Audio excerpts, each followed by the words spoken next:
I designed and built a miniature guillotine out of 3D printed parts and a box cutter blade, and used it to cut my tongue off. What is the scariest thing you have ever experienced? Got caught in a riptide 200 yards offshore with all of my family, including my at the time 6-year-old little sister. We all made it out fine, except my dad.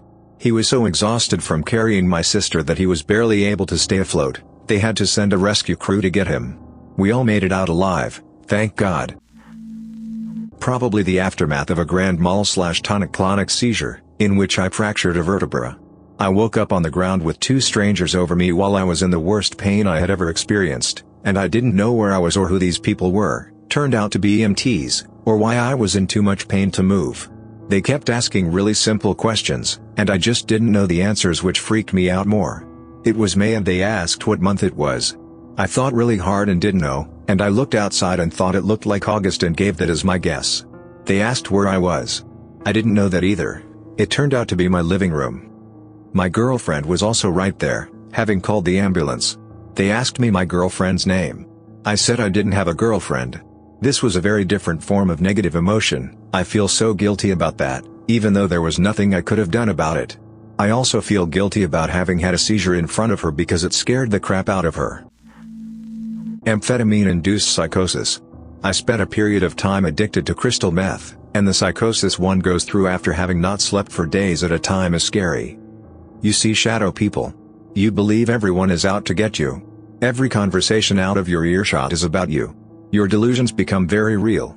At one point I thought there were leprechauns that were out to kill me. I saw the leprechauns. I heard them whispering and plotting against me. It's insane. I'm so glad that's in the past. In my old job, I used to cycle home from work along the country back roads just before midnight. There were no streetlights along those roads and I hated cycling on the main road, because I was anxious about being in the way of traffic. I had an LED light that was fixed to the front of my bike, though. Anyway, I was on my way back home from work one night, and after turning a corner, my light shone on someone who was sitting with their legs crossed in the middle of the road. The guy was just sitting there in complete silence and darkness by himself. I pulled on the brakes and stopped in front of him and asked if he was alright. He just looked at me and said that he was trying to get to a location that was approximately 20 miles or so from where we currently were. I told him that, and he said that he knew, and that he was waiting for someone else. Then he got up and walked off into one of the nearby fields without saying anything. I had another encounter with this same person a week later in the exact same spot. It honestly gave me the freaking creeps. Especially when he said that he'd found who he was looking for. Turns out the guy was waiting for a specific car to drive that way. The owner of said car was someone he loved, but was with someone else, and he was planning to kidnap her. I found this out when I saw his face in one of the local newspapers not long after this incident. He'd been arrested for sexual assault and attempted murder. I once had my foot cut off in a car accident. The doctor reattached it. Lots of nerve damage. I fall down occasionally. Most of the time I don't. I worry that at some point in my life it will be amputated. I fear the concept of ruining my body. My wife and I had already lost twins at 8 weeks, and a daughter at 20 weeks, and suffered under years of infertility. We had twins, they came early. Neither one was breathing, and my wife's BP was critically dropping. As a father in the ER, I had 3 of the people I loved most in this world in severe medical distress, and I had no idea what to do for any of the 3. I was useless, in the way and paralyzed with fear about what was going to happen. I have never felt so helpless in my entire life. I've actually never told this story before, but when I was about 7 I was lured into a shed by a person who had in the past sexually assaulted me.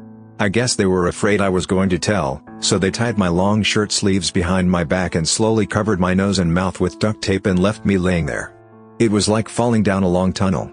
I had left my mouth open slightly, so I started pushing with my tongue to break the seal around my mouth as I worked my hands free. I managed to get out and I was so scared, I never told anyone. It's honestly the only time I remember fearing for my life. Hearing a car crash right outside my apartment. Afterwards hearing blood-curdling screams of pain from the guy that was injured. That crap was too real. All the people gathering outside to watch and make sure someone called an ambulance. When I was a kid I woke up in the middle of the morning hearing a loud argument between 2 guys in the street. My windows were turned to where they were, so I opened it just a little, so I could watch what was happening. After all, kids are curious. Right after I open it, I hear my mother coming to get me from behind saying stop watching it. And then as soon as she grabbed me I heard a gunshot, and a scream I'll probably never forget.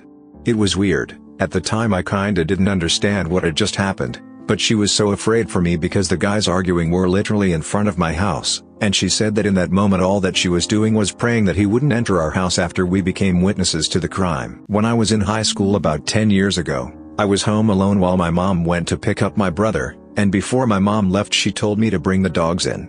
Now we had two beagles, one that was friendly but barked loud, and an older one that we had gotten from the shelter who was extremely protective and was not afraid to show his teeth. I ignored her and left them outside for a bit. I was in the back part of the house and was on the computer when I heard a noise. I walked to our front room and saw a young guy near the front door who knocked. I stood slightly out of sight and saw him walk near our window, and then back to the door and knocked again, but also tried the door. Immediately, my blood went cold and I rushed to the back door and quietly yelled for the dogs to come in. They ran in, and I herded them to the front room, and I heard the mailbox slot open. Right away my older beagle got on the defensive and growled the, "I'm gonna effing bite you," growl while the other one barked. I got my phone and called my mom and begged her to come back home, which she did with my brother. They looked around and saw no other signs of entry. I triple check every door now, and even though those two dogs have passed away, I keep our current dog near me when home alone. One day, me and a friend were playing in the woods. We spent a good 3 to 4 hours there because it was sunny and a day before Christmas Eve. I realized I forgot something there the next day. It's now Christmas Eve, and it snowed a whole inch overnight.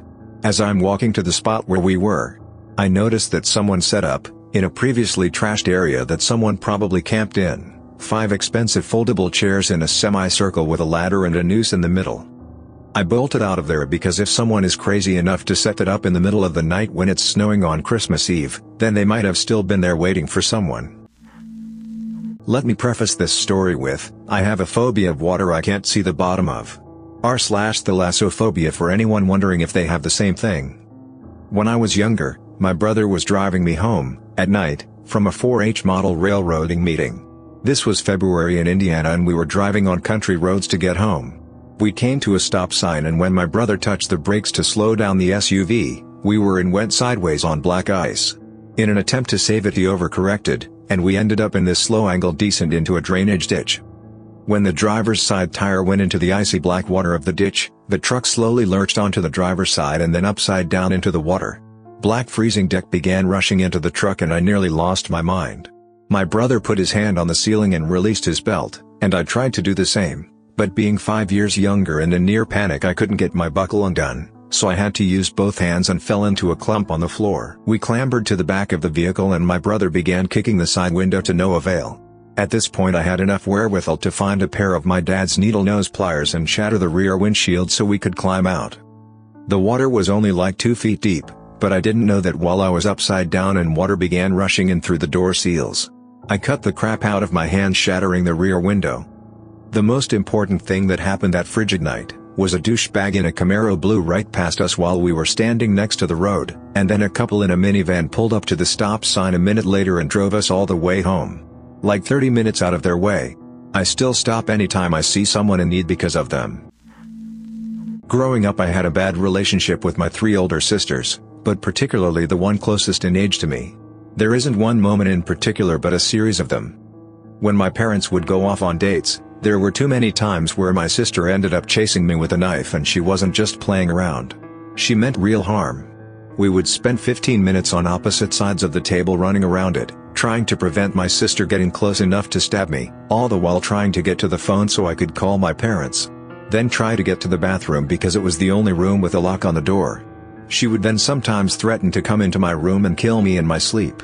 I would pile laundry baskets and dishes near my door when I went to bed at night, so the noise would wake me if she tried to get in. My sister would get in trouble sometimes, but usually it was chalked up to normal sibling rivalry. And I was gaslighted by my parents into thinking it was normal. I was 21 working the overnight shift at a 24-hour pharmacy, when a guy ran in with a ski mask and gun, and robbed the store. He made me get on the ground and took my coworker to all the registers and empty them into bag, then ran out and jumped into a getaway car and drove off. Still had to finish my shift after that, too. He and his accomplices were arrested a couple weeks later, and he did 6 years in prison for armed robbery. I got a notification in the mail from the state when he was released. Since about a year and a half ago, I've been treated for schizophrenia. I don't have a lot of hallucinations besides some voices as I'm going to sleep, and my delusions weren't paranoid delusions, but more grandiose and religious. Anyway, I was treated after I designed and built a miniature guillotine out of 3D printed parts and a box cutter blade and used it to cut my tongue off. I actually only managed to cut it about half off, so they reattached it and I can speak and eat fine now. But it took me months to plan this and build the device, and every morning as I woke up and I struggled to pull my dreams apart from reality, I had to realize over and over again that the horror hidden in my desk a few feet away was not a dream, but something very real that was going to hurt me very bad. Every morning that my mom came to wake me up, I hoped she would somehow see it and help me. But I couldn't get my thoughts together until I was awake, and when I was awake it wouldn't scare me anymore. So I never cried for help. Thanks for listening to Radio TTS. Hit the subscribe button and activate the bell notification for more videos like this. Find the original Reddit post in the video description and give the authors some upvotes. And share your own story in the comments.